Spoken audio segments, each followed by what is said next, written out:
Assalamualaikum warahmatullahi taala wabarakatuh. Waalaikumsalam warahmatullahi wabarakatuh. Bismillahirrahmanirrahim. Alhamdulillahirabbil alamin. Wassalatu wassalamu ala asrafil anbiya wal mursalin. Sayyidina Muhammadin wa ala alihi washabbihi ajma'in. Rabbana la ilma lana illa ma 'allamtana. Innaka antal alimul hakim. Rabbi shrah li sadri wa yassir li amri.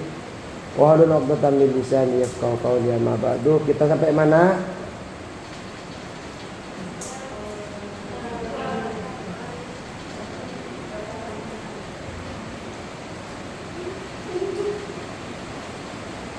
Wal maqalatus sadisatu wa salasuna, ini ya. Wal maqalatus sadisatu wa salasuna, maqalah ke-36. Wal maqalatus sadisatu, ini kan? Wal maqalatus sadisatu dan maqalah ke Wasalatuna sadisatu salasuna, maqalah ke-36. Al-Luqman al-Hakimi, dari Luqmanul Hakim.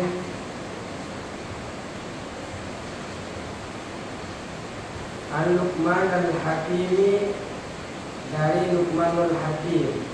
Ketemu?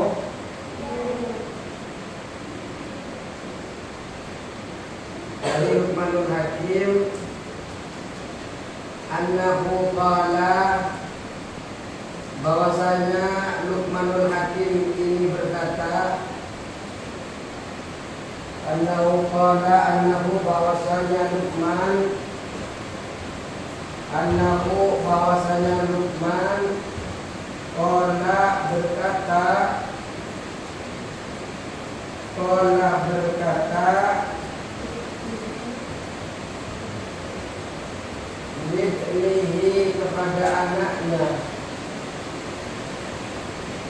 Qala berkata, libnihi, kepada anaknya.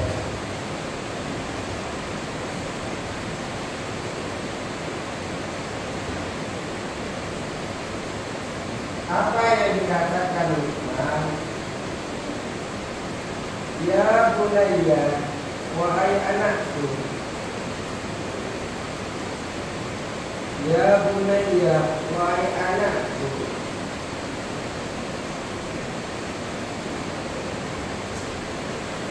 Innan nasa salasatu aslasin. Innan nasa, sesungguhnya manusia. Innan nasa, sesungguhnya manusia. Salasatu aslasin,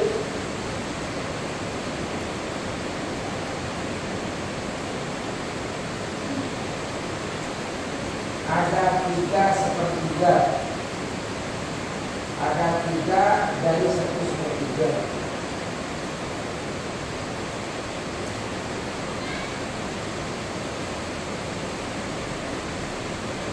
Ada 3 dari 1/3.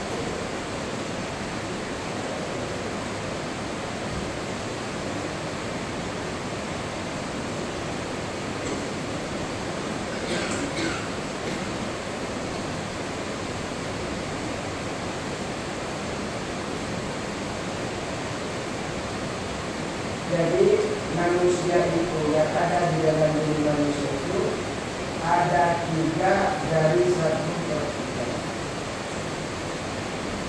Apa saja? Yang pertama adalah sulusun lillah, 1/3-nya milik Allah.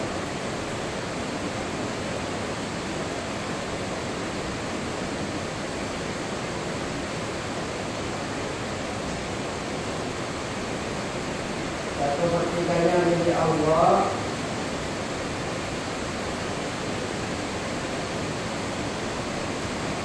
Wa sulusun li nafsihi, dan 1/3 untuk dirinya sendiri. Wa sulusun li nafsihi, dan 1/3 untuk dirinya sendiri. Wa sulusun li dan 1/3 untuk ulat. Jadi di dalam anggota tubuh kita ini ada yang miliknya Allah, ada yang miliknya manusia, ada yang miliknya kita sendiri, ada juga miliknya haknya nanti itu miliknya ulat. Jadi di dalam anggota kita ini miliknya ulat, miliknya kita sendiri, dan miliknya Allah Subhanahu. Fa amma ma huwa lillahi, maka adapun sesuatu yang dimiliki oleh Allah. Fa amma ma huwa lillahi, maka adapun sesuatu yang dimiliki oleh Allah. Atau adapun apa yang dimiliki oleh Allah. Faruhu, maka yaitu ruhnya manusia. Faruhu, maka ruhnya manusia. Ruh manusia, ruh kita ini nanti akan diambil oleh Allah, akan kembali kepada Allah, akan dicabut nyawa kita. Ruh yang sampai kepada Allah biasanya masih dalam kuburan. Kalian biasanya dikubur, ruhnya sampai kepada Allah. Ruhnya nanti akan disiksa ataupun diberikan pahala ataupun nanti diberikan kenikmatan nanti. Jadi ruh itu akan kembali kepada Allah. Milik Allah ruh kita ini. Di dalam diri kita ini ada jasad, ada ruh. Kalau yang kalian biasanya pakai rida, pakai apa itu jasadnya, kulit kalian itu jasad. Tapi ada di dalam diri kita ini namanya ruh. Kalau ruhnya tidak kena, ya jasadnya juga tidak. Maka orang-orang sekarang itu lebih banyak memperbagus badannya ketimbang ruhnya. Tapi alhamdulillah kalian, ruhnya selalu diberikan gizi, selalu diberikan nutrisi oleh kalian. Dari mana? Tadi saya masuk sudah mulai mendalam Al-Quran. Dengan membaca Al-Quran itu tidak memperbagus ruh kita. Terus, wa amma ma huwa li nafsi, dan adapun sesuatu yang dimiliki dirinya sendiri. Wa amma ma huwa li nafsi, adapun sesuatu yang dimilikinya li nafsi dirinya sendiri. Apa sih dari anggota tubuh kita ini yang milik kita sendiri? Apa? Wa amaluhu, maka yaitu amalnya manusia. Wa amaluhu, maka yaitu amalnya manusia. Amal yang kita lakukan di dunia, baik amal itu amal baik ataupun amal buruk, semua akan kembali kepada kita. Kalau amalnya baik, diganjar oleh Allah dengan pahala. Kalau diganjar oleh Allah berupa pahala, maka akan masuk surganya Allah. Begitu sebaliknya, kalau kita melakukan keburukan, akan diganjar oleh Allah juga. Dengan cara apa? Disiksa oleh Allah. Kadang siksa itu datang bukan hanya di akhirat, datang juga kadang di dunia. Maka kemudian ada gempa, kemudian ada tsunami, ada banjir, tahu-tahu roboh rumahnya, diuji. Tapi kadang bukan hanya sekedar diuji, kadang itu merupakan azab, karena mungkin kita selalu melakukan sesuatu yang tidak baik kepada Allah Subhanahu.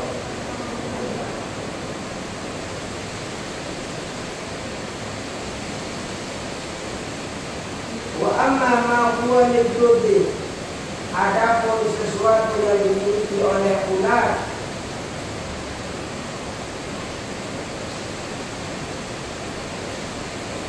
Ini apa ya? Katakan.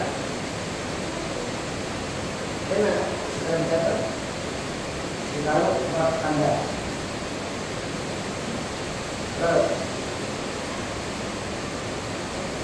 Wa amma ma walituti, maka ada pun sesuatu yang dimiliki oleh ulat itu.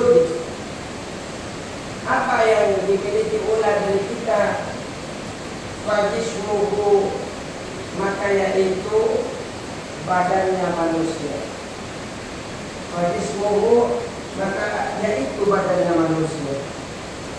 Badan kita kalau sudah kita wafat, ada di mana badan kita? Ada di mana? Yang mau pulang.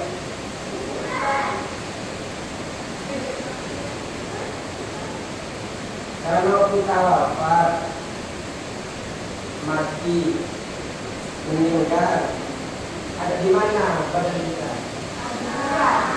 Ya?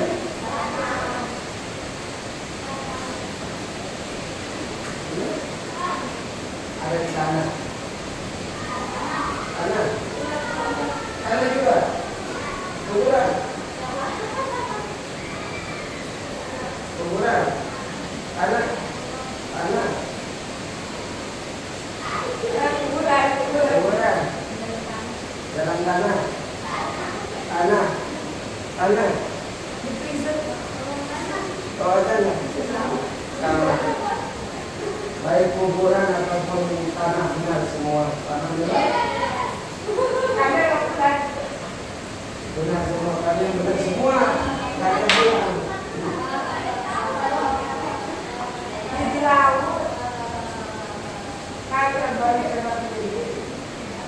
Ya. Nanti 1/3 daripada badan kita adalah milik ulat. Di badan kita itu akan dimakan oleh ulat. Jadi kalau roh kita diambil oleh Allah, amal yang ada dalam diri kita kembali kepada kita. Kadang memberikan manfaat, kadang bermudarat kepada kita. Kalau amalnya baik, ngapalinya enak, ngapalinya karena Allah dan sebagainya, membaca Al-Quran tiap hari, tiap malam, insya Allah akan diberikan pahala oleh Allah. Tapi beda juga orang-orang yang intik-intik Al-Quran. Kalau di sini kan menghafal. Ada di negara sana Al-Quran malah dibakar, Al-Quran malah diintik-intik, Al-Quran malah dibuang ke tempat sampah. Apapun yang mereka lakukan akan kembali kepada mereka sendiri. Para pecinta Al-Quran seperti kalian akan menerima balasan dengan balasan kebaikan. Para pembenci Al-Quran yang ada di sana, Allah akan diadab dengan adab yang sangat pedih. Dan juga ketika kita masuk tanah, ketika kita wafat, ternyata badan yang cantik-cantik ini, yang sehari bisa mandi 3 kali, 2 kali, sekali, tergantung suasana mood. Badan yang kalian rawat itu akan dimakan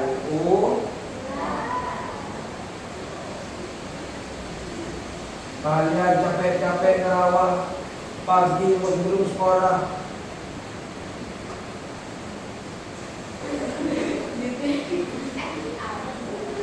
dirawat, ternyata yang dirawat itu nanti akan dimakan ular. Tapi ada jasad manusia yang tidak dimakan ular. Mereka adalah anak-anak, orang-orang, pemuda-pemuda yang menghafal Al-Quran. Kemudian Al-Quran itu ditekuni, bukan hanya sekedar dihafal, dimurojaah terus. Al-Quran itu bagi orang yang menghafal Al-Quran tidak akan berhenti selalu murojaah. Kenapa? Sekali murojaah baca hilang. Ya. Ngapalin di belakang, di depan hilang. Ngapalin di depan, di belakang hilang. Makanya orang yang menghafal Al-Quran itu caranya selalu menghafal. Menghafal yang sudah dihafal lagi. Sampai yaumul qiyamah, sampai kita wafat. Ya. Terus wal maqalatu sabi'atu wa thalathuna maqalatu 37.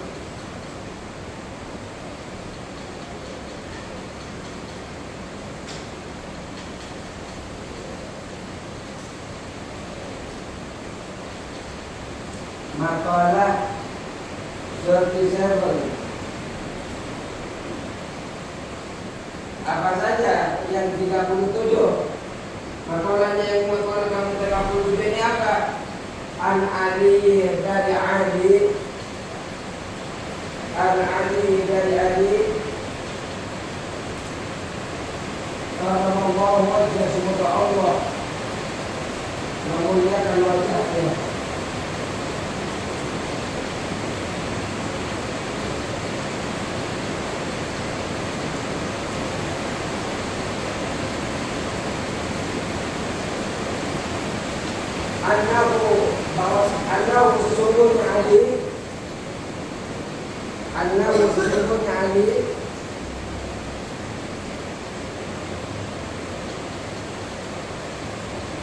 Annahu sesungguhnya Ali Qala berkata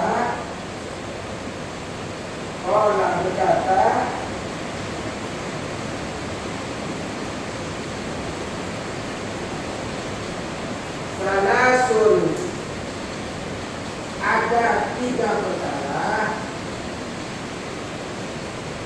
Salasun ada 3 perkara.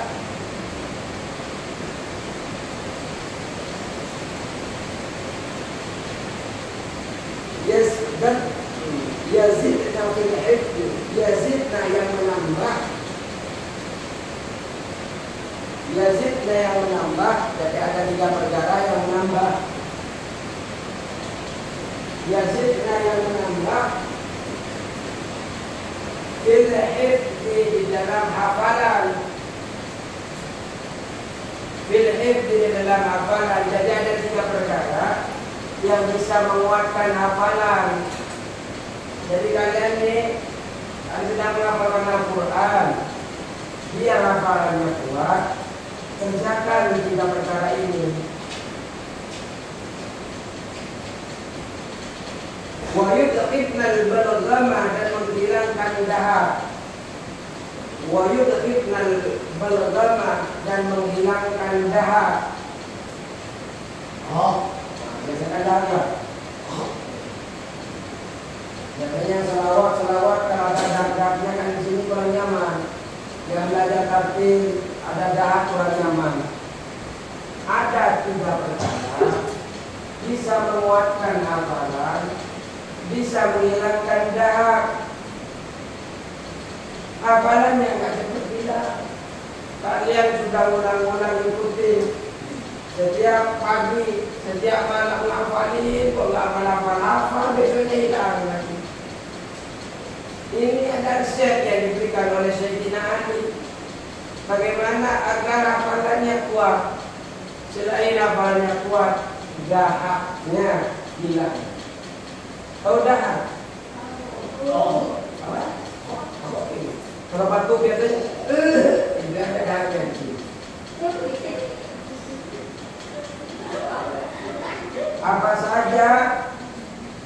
Apa saja yang bisa menguatkan hafalan dan juga bisa menghilangkan dahak. Yang pertama adalah as-siwaku, siwak. Kata Rasulullah, seandainya tidak mudarat, maka tidak menjadi masyakat, tidak mempersulit umatku, niscaya aku wajibkan untuk memakai siwak di setiap amalan ibadahnya dalam setiap keadaan. Siwak bagus. Biasanya saya bawa siwak. Cara megangnya siwak itu begini, tangan itu di atas, jempol sama pelintir di bawah.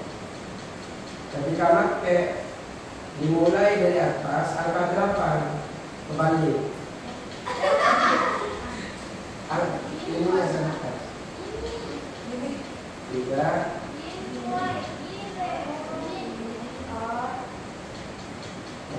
Nah, ini angka 8 dari paling atas ke belakang ke bawah, tarik ke atas lagi, terus angka 8 sampai 3 kali.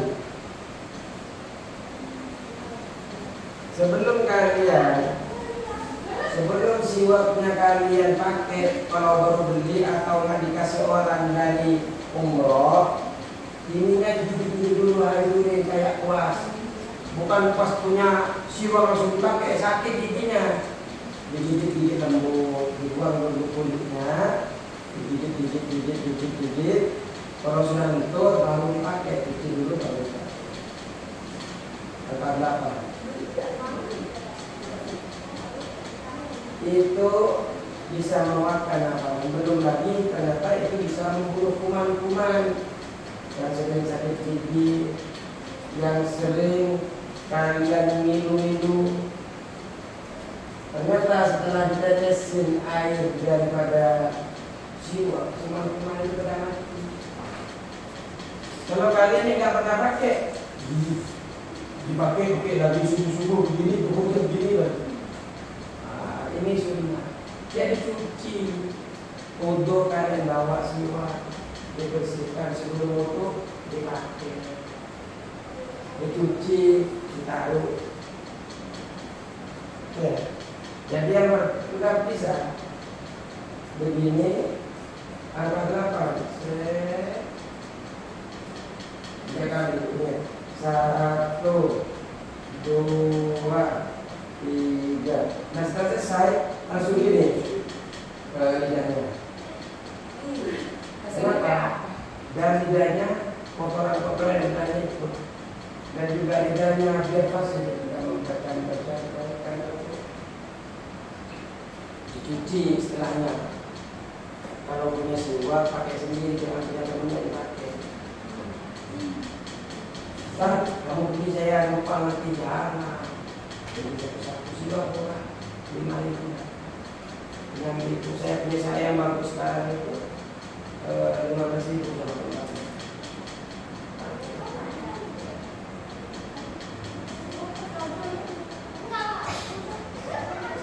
Pakai siwak.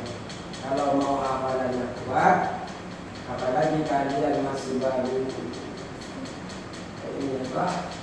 Lagi kuat-kuatnya ingatannya, tambah ini siwak biar masa tuanya nggak ikut. Yang kedua, wasaumu dan puasa. Wasaumu dan puasa. Wasaumu dan puasa. Jadi wasaumu dan puasa, kalian itu kalau biasa puasa, hafalannya akan kuat, juga dahaknya akan habis. Makanya kalau kalian itu puasa kan sering letih keluar, itu pembersihan. Makanya puasanya Senin Kamis. Ya kalau kalian nggak kuat puasa, teman-temannya mau puasa, teman-temannya hari-hari yang dimakan ya. Doakan mengajak teman puasa ya besok. Suka puasa. Apa yang Allah fardukan kepada kita itu, apa yang Allah perintahkan kepada kita itu dari Allah. Allah memerintahkan kepada manusia kalau dalam kitab Hidayah ada 2. Ada yang sifatnya Allah memerintah itu hukumnya fardu, wajib. Ada yang kedua, perintahnya Allah itu sunnah-sunnah. Jadi ketika kita melakukan sesuatu, ada kalanya itu wajib, ada kalanya itu sun. Puasa Ramadan wajib apa sunnah? Puasa Senin Kamis wajib apa sunnah? Kenapa bisa sunnah?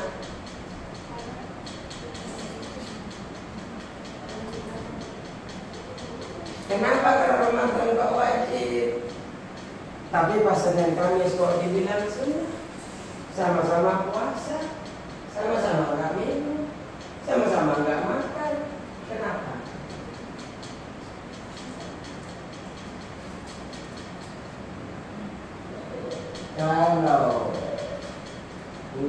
alaikumussyam kama kutiba ya ayyuhalladzina amanu. Ya ayyuhalladzina kutiba alaikumussyam kama kutiba alal ladzina min qablikum la'allakum tattaqun. Ayyamallah. Ya wajib, karena itu langsung perintah daripada Allah. Waalaikumsalam, diwajibkan bagi kalian berpuasa. Terus Senin Kamis kenapa?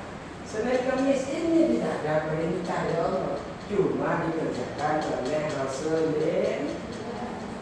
Karena dikerjakan oleh Rasulullah, kita ikuti Rasulullah. Apapun yang dilakukan oleh Rasulullah, apa yang diucapkan Rasulullah, itu namanya sunnah.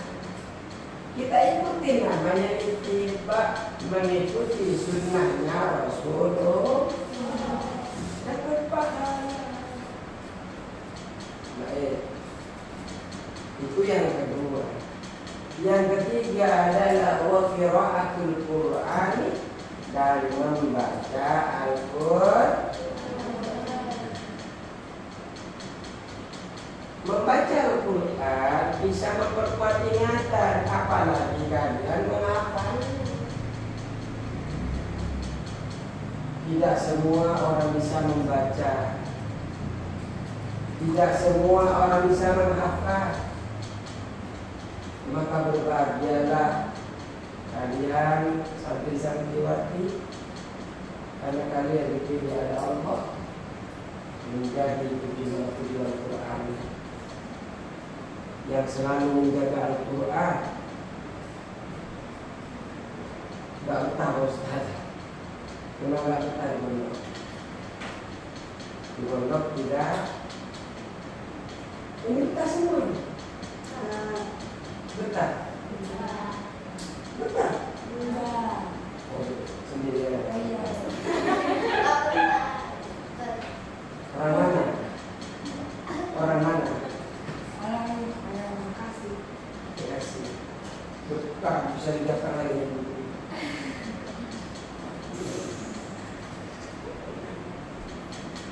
Jadi saya tanya, apa saja 3 perkara yang bisa menguatkan hafalan kita dan juga bisa mengurangi dahak? Apa saja?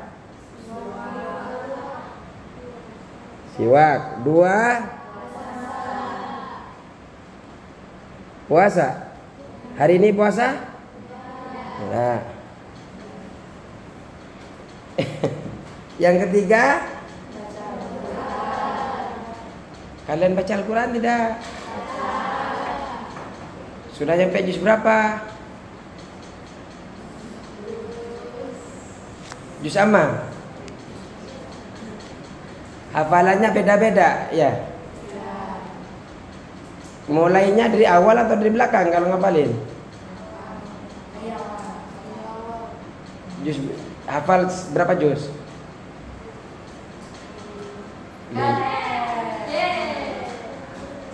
Baru 5.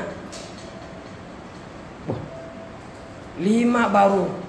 Mantap itu. Yang itu?